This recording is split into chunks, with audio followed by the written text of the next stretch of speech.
Presentamos A Fondo con José Ignacio Beteta. Análisis económico, análisis político en A Fondo. Este programa llega gracias a Black Coffee, el sabor y aroma del mejor café gourmet del Perú.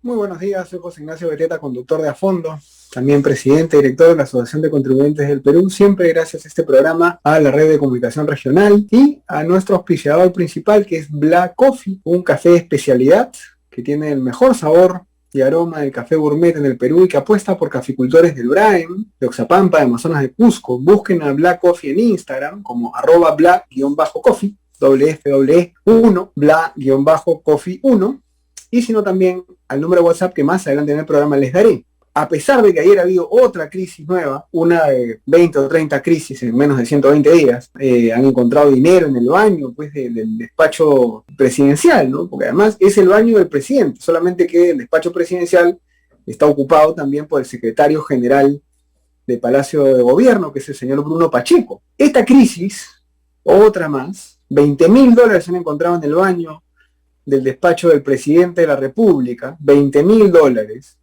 ¿no? En efectivo, en un sobrecito. Nos hace recordar a los sobrecitos de plata que le entregaba Vladimiro Montesinos, ¿no? A cierta gente que quería comprar. Nos hace recordar a los sobrecitos de plata que les han dado a varios candidatos, ¿no es cierto?, desde Odebrecht, ¿no? Y otras empresas en las elecciones del pasado. Nos hace esos sobrecitos con plata, nos hace recordar situaciones muy complicadas. Bueno, esos sobrecitos con plata han aparecido ahora en el baño del despacho presidencial. Y esta crisis, porque es una crisis, es una diligencia de la policía con la Fiscalía Anticorrupción, se suma a otra que quizás ha pasado pues un poquito a un segundo lugar, y es la crisis generada por un acuerdo firmado por la primera ministra, la presidenta del Consejo Ministro Mirta Vázquez. Vamos a seguir hablando de este tema porque es muy importante entender otras aristas del problema. Ya no solamente el acuerdo, las mineras, lo que dice el acuerdo, que seguramente lo vamos a abordar, sino también cómo funcionan las comunidades. Acá hay un tema importante y para eso tenemos hoy día un invitado muy especial, el profesor Mario Cedrón, que es especialista en temas de minería y desarrollo y profesor de la Pontificia Universidad Católica del Perú. Doctor Cedrón, muy buenos días, ¿cómo está? Es un gusto estar con ustedes. Muchas gracias y gracias también en nombre de las más de 50 emisoras y 12 regiones del país que reciben esta señal y que están con usted en este momento. Profesor, mi primera pregunta no va tanto en la línea de la minería o el acuerdo firmado. A veces en Lima, en la capital, en las zonas urbanas, no se entiende cómo funcionan las comunidades. Las comunidades cuando se representan con una junta directiva, con un frente de defensa, con un frente de lucha. Y estos acuerdos que se han firmado el fin de semana tenían una serie de representantes. Explícanos un poquito cómo funciona una comunidad rural que está al costado, por ejemplo, una empresa minera. ¿Cómo se gobierna? ¿Qué gobernanza tiene? ¿Cómo se organiza? Bueno, las comunidades campesinas son entes jurídicos y que tienen la capacidad de elegir a sus propias autoridades. El tema no va tanto por ese lado, sino por el de la representatividad. Es decir, muchas veces la autoridad elegida legal en una comunidad no es la que tiene el mando, digamos, ¿no? Porque surgen rivalidades, surgen otros grupos, otras personas que le disputan el liderazgo a las autoridades electas, y muchas veces son ellos, a veces también las autoridades electas, las que desconocen convenios, las que manipulan al resto de la población para generar desórdenes con diferentes expectativas. Una puede ser poder, puede ser dinero, puede ser estatus, que suelen ser las causas raíces de los conflictos. Y eso es lo que hemos estado viendo en los últimos meses, en estos 100 días. Todo empezó con las Bambas, continuó con Altamina, con este grupo de mineras de Ayacucho, ¿no? Y lo que vemos pues es que desde el gobierno central hay también una división. El Ministerio de Energía y Minas está asignado a Perú Libre y el premierato lo tiene Tierra y Libertad. La señora Mirta Vázquez es pues militante de este movimiento que se desprende de una ONG antiminera que se llama Grupo Fides, muy activa en Cajamarca, y que promueve la doctrina del post-extractivismo, que en la práctica es acabar con la minería, ¿no? ¿Diría usted, profesor, que las comunidades tienen cierta inestabilidad en temas de representatividad de gobierno? Porque ojo que esto es de muchos años, ¿no? O sea, desde que se formalizó un poco el rol del Estado en las concesiones mineras, hubo evidentemente más inversión minera, las mineras formales empezaron a negociar más acuerdos, más convenios de temas sociales, de servidumbre, mano de obra, etcétera, con las comunidades. Se nota esta división en las comunidades en donde asume la junta directiva un presidente, luego lo sacan, y luego viene otro y quiere renegociar todo, y luego empiezan de nuevo. ¿Por qué esta inestabilidad? ¿Por qué esta falta de organización, de orden en las comunidades campesinas que, como usted dice, son personas jurídicas? Así es. Bueno, hay los famosos frentes de defensa, porque en realidad eso es lo que crean los que tienen intereses en promover acciones contra las mineras y le disputan la legitimidad a las autoridades elegidas, cuando no son también las autoridades elegidas las que se pliegan. Es que hay que entender un poco la cosmovisión en las comunidades. Si usted integra una comunidad, eso es todo para usted. Y entonces, quien no se alinea con lo que estos grupos que tienen el poder quieren, son castigados. El castigo más leve puede ser quitarles un animal, una vaca o una oveja, puede irse al castigo físico, lo azotan, o pueden inclusive llegar a expulsarlo de la comunidad.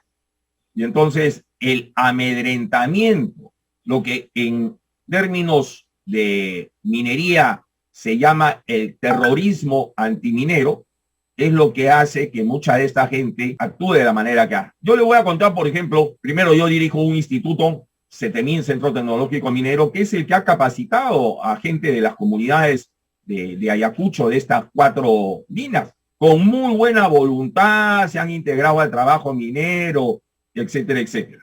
Y algo que se tuvo en el pasado, en años recientes, fue la formación de líderes comunitarios.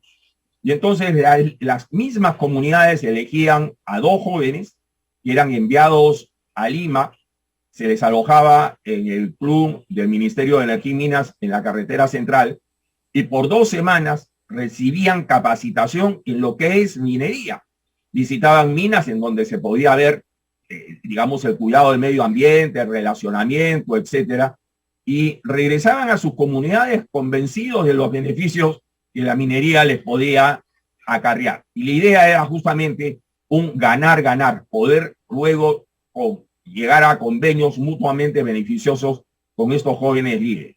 Y el gran problema, pues, es la falta de autoridad, la ausencia del orden en las comunidades, que lo que hace es que apenas regresan, sean amedrentados por los antimineros, que son los que finalmente llevan a cabo estas acciones violentas, empujados básicamente por organizaciones antimineras que tienen oscuros intereses. Ahora, dando un paso más en esta situación, el Estado, cuando interviene en una negociación minera, en un proyecto minero, generalmente se pone de espaldas a la inversión y mira más bien a estos grupos intermediarios. Ha llamado la atención, por ejemplo, que este acuerdo, firmado supuestamente por la población, entre comillas, haya tenido la firma, por ejemplo, del Che Bernaola, que es pues un tipo vinculado a Movadef, y de otros colectivos que más que, como usted menciona, más que población o pueblo, parecen más bien grupos organizados con una agenda ideológica.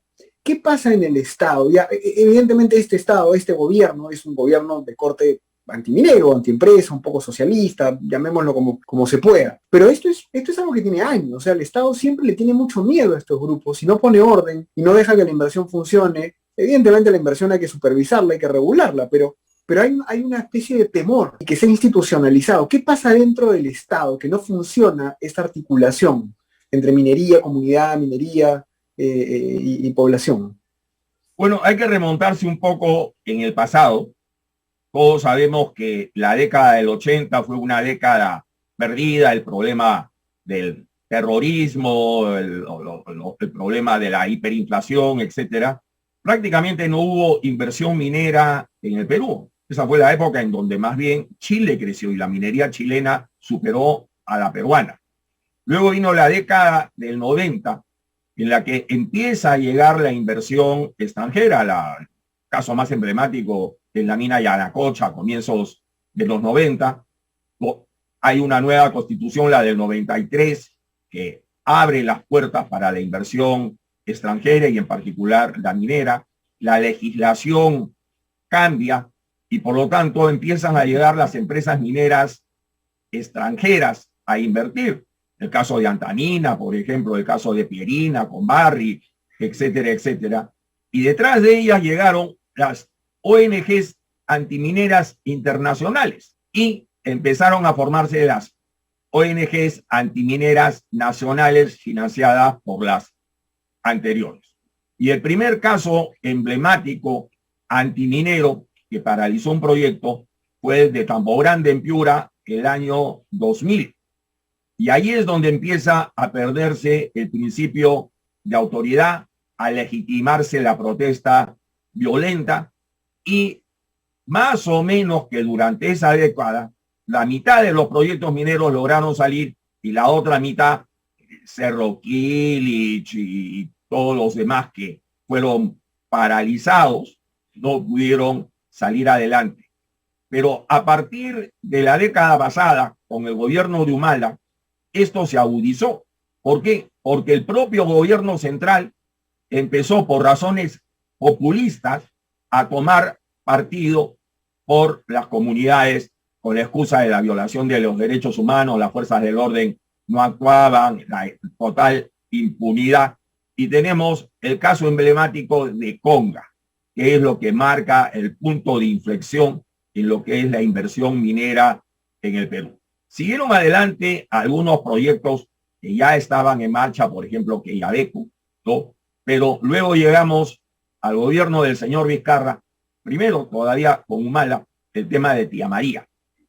Luego con Kuczynski y con el señor Vizcarra se proscribió en la práctica el proyecto Tía María, con lo cual pasamos de lo que se llama la doctrina esta que he mencionado del post-extractivismo, pasamos a la segunda etapa que es la actual, la doctrina del post-extractivismo que data de hace unos 15, 20 años, promovida por un uruguayo, Eduardo Budinas, y de la cual las ONG peruanas antimineras son totalmente partidarias, entre ellas Tierra y Libertad, y usted puede entrar a Google y está toda la información ahí.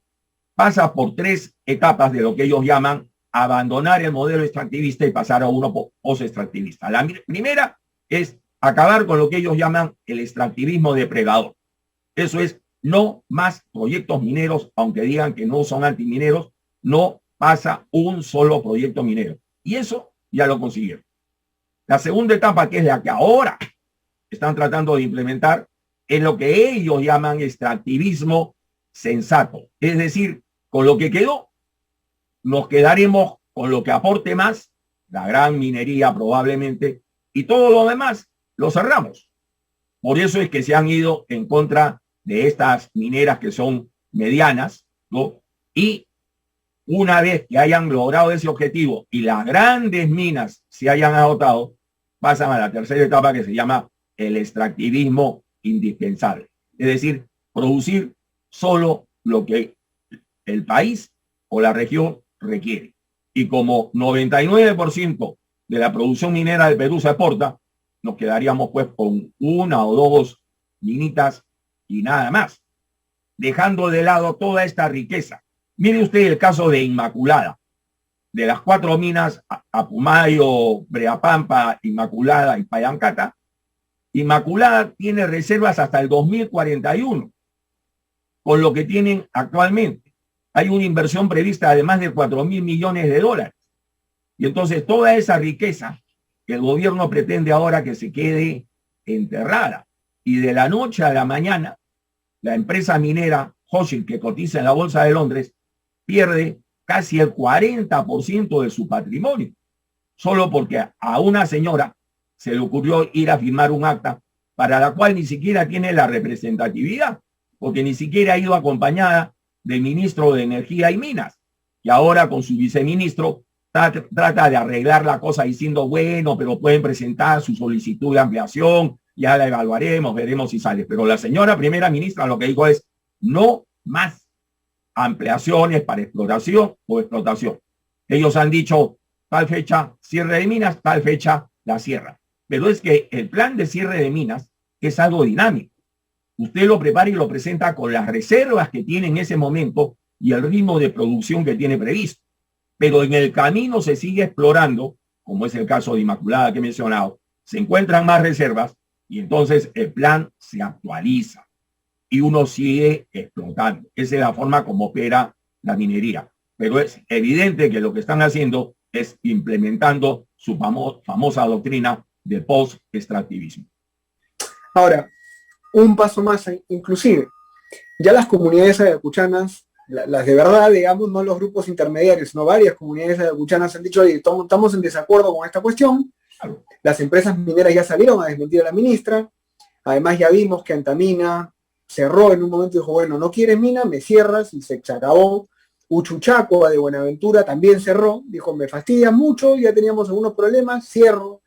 Las Bambas, en la misma línea, o sea, las empresas están empezando a tener, digo, para mal de la gente, para mal de la población, porque evidentemente esto no es bueno para nadie, las empresas están terminando ya de ser un poco más, o sea, dejan de ser timoratas y empiezan a ser un poco más frontales, digamos, a ya no dejarse pisar el poncho, como diríamos en términos coloquiales.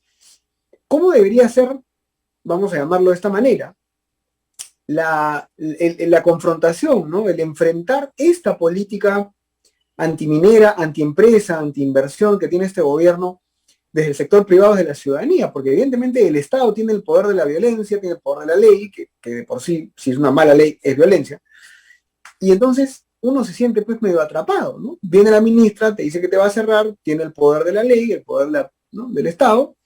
¿Cómo hacer para sobreponerse a esta situación? ¿O no hay posibilidad, tiene que salir este gobierno? ¿Cómo ve usted ya el panorama de lo que viene? Mire, el daño ya está hecho. El único paliativo que podría haber es que la primera ministra renuncie o sea censurada. Veremos cómo reacciona el Congreso de la República al respecto. Lo otro es que lo que las empresas mineras pueden hacer es lo que mi amigo Rafael Palencia Dongo, ya fallecido, decía, dejar a los antimineros como curas sin feligreses. Es decir, hay que hacer una campaña de información diferente a la que se ha venido haciendo, que ha sido más que nada reactiva. Hay que emplear lo que se llama el marketing social para cambiar el tema de las actitudes, ampliar aún más el diálogo, ejercer presión difundiendo todo esto como están haciendo ustedes, pero a la larga las empresas mineras tienen todo el mundo a su disposición para invertir. Y entonces simple y llanamente el Perú deja de ser atractivo para la inversión minera, dejan de invertir en el Perú y eventualmente pueden cerrar las minas e irse, porque el mineral no se va a ir, va a quedar ahí. Y en tanto las empresas paguen su derecho de vigencia, pues mantienen estos petitorios o estos denuncios hasta que cambie pues la situación. Es decir, no hay mal que dure 100 años ni cuerpo que lo aguante. Así es, exacto. Bueno, nada, clarísimo todo, de verdad que muy interesante la conversación, profesor Cedrón, y definitivamente vamos a estar llamándolo de nuevo para ver este tema, porque hay mucho que hablar, mucho más que hablar en términos de inversión extractiva. Muchas gracias, que le vaya muy bien. Un último comentario. El día que la antiminería deje de ser rentable, se acaba la antiminería. Por ahí también hay un camino. Ya lo comentaremos en otra ocasión. ¿De dónde viene la plata? La gran pregunta. Así. Gracias. Con todo el Alfonso Correa en Ecuador, ¿eh? Correa, a pesar de ser izquierdista, no era antiminero. Claro. A él sí no se dejó pisar el poncho por las antimineras. Sí, es que para ser de izquierda no hay que ser tonto. O sea, uno puede ser de izquierda y puede ser sensato. Hay diferentes tipos de izquierda, pues. Así es. Muchas gracias, doctor. Ya hablaremos pronto. Cuídese mucho. Hasta luego. Que le vaya bien. Ha sido el doctor Mario Cedrón, especialista en políticas mineras, en desarrollo, y además director de CETEMIN, que es un centro, justamente, es un centro técnico, digamos, de formación en minería para capital humano y mano de obra en muchos temas, y que tiene sedes y bases en muchas regiones del país, en varios proyectos mineros, y colabora con la minería y con la comunidad. Es algo muy interesante lo que nos contaba. Miren, 3 conclusiones rápidas antes de acabar el programa. La primera es este mito este mito de que la población, el pueblo, no quiere minería, hay que tomarlo con pinzas, porque en el medio hay unos grupos intermediarios que hay que analizar mucho mejor. Hay que echarles el ojo a estos grupos intermediarios. Y ustedes lo saben, amigos y amigas que están en regiones y en provincias, que nos escuchan. Ustedes lo saben bien. Ustedes saben bien que la junta directiva de las comunidades, en las mesas de diálogo, en los frentes de defensa y no sé qué tanta cosa, en el comité de bolsa de trabajo, no está necesariamente la población. Están los líderes de turno que negociaron, que se filtraron por ahí, hicieron su lobby para estar en ese lugar y para tener poder. Entonces, la primera diferenciación que hay que hacer es el pueblo y los grupos intermediarios. ¿Qué quiere el pueblo y qué quieren estos grupos intermediarios que se meten en estas negociaciones? Lo segundo es que existe ya un problema en el Estado que hay que resolver y que no se va a resolver ahora. Como bien decía el profesor Cedrón, el daño ya está hecho y el daño aparentemente va a continuar en este gobierno, pero no podemos tener un Estado de espaldas a la empresa privada. El día de mañana puede ser una operadora telefónica, puede ser un banco, puede ser un centro comercial. El día de mañana puede cerrar, no sé, la inversión y el negocio que al Estado se le dé la gana, porque un grupo intermediario se metió en el medio a ser violento, a ser agresivo y a quemar la operación o la inversión. Entonces hay un problema muy grave del Estado. Y ojo, el Estado vive de nuestros impuestos. O sea, el Estado vive de la plata de los contribuyentes, de la plata de los ciudadanos. Y la pregunta es muy sencilla. ¿Quién le dio derecho al Estado para ser un Estado antiempresa cuando es la empresa la que paga la cuenta? Y esto también, amigos y amigas, ustedes lo tienen que entender. ¿En qué momento los ciudadanos dejamos que este Estado tuviera tanto poder? Un poder autorreferente. Todo el tiempo se está mirando a sí mismo. Fíjense lo que pasó el lunes, ¿no? Había una reunión entre el Ministerio de Energía y Minas, la PCM y no sé quién más, para ver, y lo citaban así en Twitter, ¿eh? En una red social lo citaban de esta manera, decían, se reúnen para evaluar la situación de las empresas mineras. Pero esa reunión no estaban las empresas mineras. Así es el Estado cree que solito puede resolver los problemas, ¿no? Y que entre ellos conversan y ya está. Y ganan su sueldo todos los meses y a veces muchos de la burocracia no hacen nada.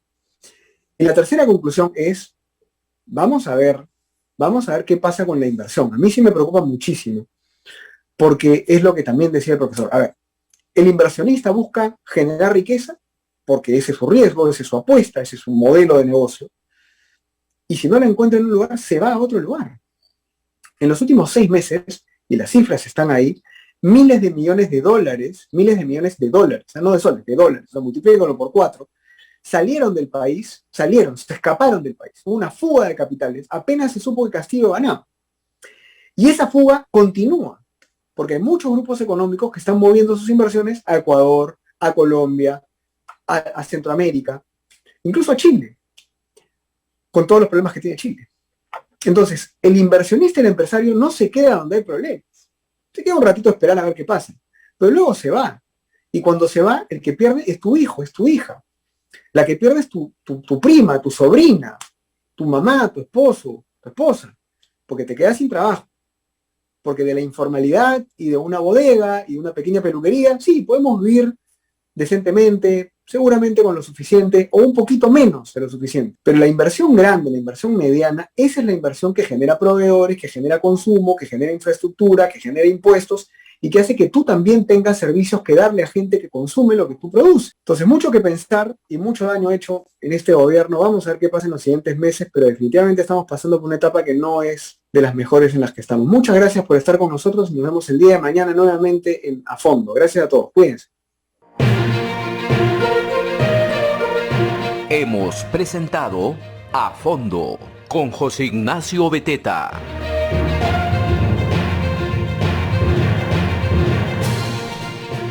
Este programa llega gracias a Black Coffee, el sabor y aroma del mejor café gourmet del Perú.